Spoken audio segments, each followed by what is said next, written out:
Davis, welcome to the second episode of Cut to the Chase on Zoom. And look, it's a bit of an anniversary for us because that's our 10th episode overall. Would you believe that?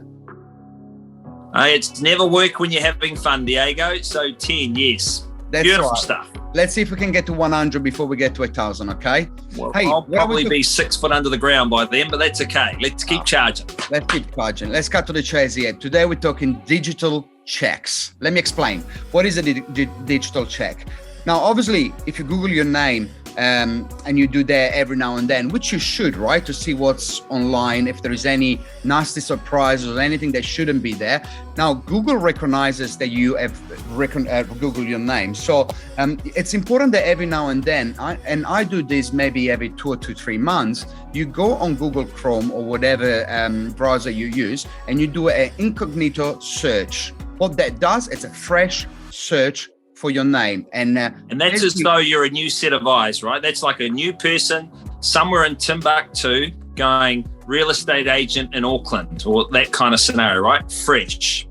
Cool. And that might show you some surprises. A lot of time, what I find for myself, I see that a profile somewhere is not being updated or some information not correct. And the reason why it's important is because, as I said before, if you're always on the same browsing engine, Google will show you what you already seen before. So it's important to have a fresh set of eyes, as you said. So very, very important, because the last thing you want is somebody Googling you and it still shows that you work in a Ray White where now you work in a Barfoot and that kind of stuff, right? So you want to be sure that the information online is accurate, is updated, and it's actually what you want people to see.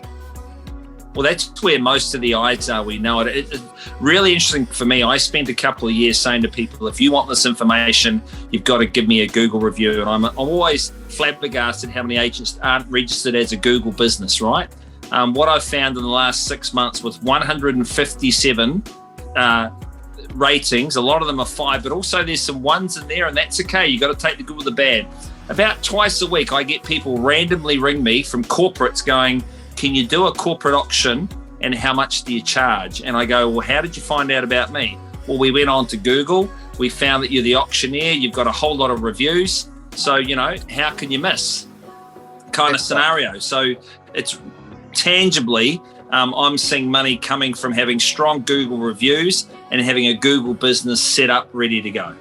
That's right. Now, talking about review, before I had something that I wanted to mention, but before that, it's okay to have a 4-star reviews because actually, and I was talking to Rate My Agent last year, and they say that actually having a 4.9 is more powerful than having a 5 because a 5 reviews out of 5, it just feels fake. There is no one that is perfect, although, me and you are the closest things, right? Although our wives might not say that. But jokes apart, it's okay to have a 4.8 or a 4.9 because it actually shows that you are very, very good without being fakely good.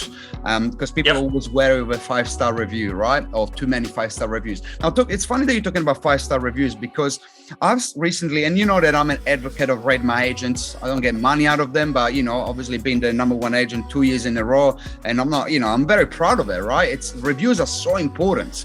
But there is other mediums to get other reviews as well. And Facebook and Google are very, very important. So this is something I've been doing recently, Davis. After I sell a property, I send them a Rate My Agent review link straight away. But a couple of weeks after that, I'll send them a follow-up email and I say something on the lines of this. I basically offer them a $100 petrol car if they complete their Rate My Agent, if they haven't done that yet, if they complete the Google review, the Facebook review, and if they send me a video testimonial that they can do on their iPhone or whatever phone they have. Now, if they complete those 4 tasks, I'll send them a $100 petrol car. But now I've got 20, 30 reviews on Google and Facebook, where a couple of months ago, I had 0, apart of one from my mum. Thanks, Mum. And it's what they call social credibility, right? And that's where I know that you get a lot of people ring you up, you don't even know who they exist. It's the easy real estate.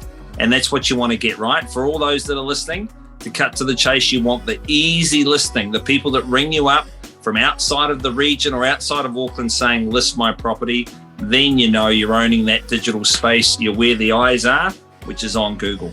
That's right. And you'll be surprised. Now I've started selling in sort of central South Auckland, on the North Shore. And sometimes I do ask the question, how did you find me? And people say on Google. Because Google doesn't, unless you search West Auckland real estate agent, a lot of people search best agents in Auckland, whatever that might be. You want to have the SEO, and look, I'm not an expert on the digital marketing side of things, but I know you need to have certain keywords on your Google page. Like, you mentioned Google page, right? On the Google page, you want to say something around the line of one of the best agents in Auckland, because that keyword, once you got a lot of review, then it's going to be on Google. So if somebody search best agent in Auckland and you got 20, 30 reviews, you will come up if you got a Google page with a business in Auckland. So those are all little things that you can do now under level 4, 3, or whatever it is, when we got a bit of time on our hands, right?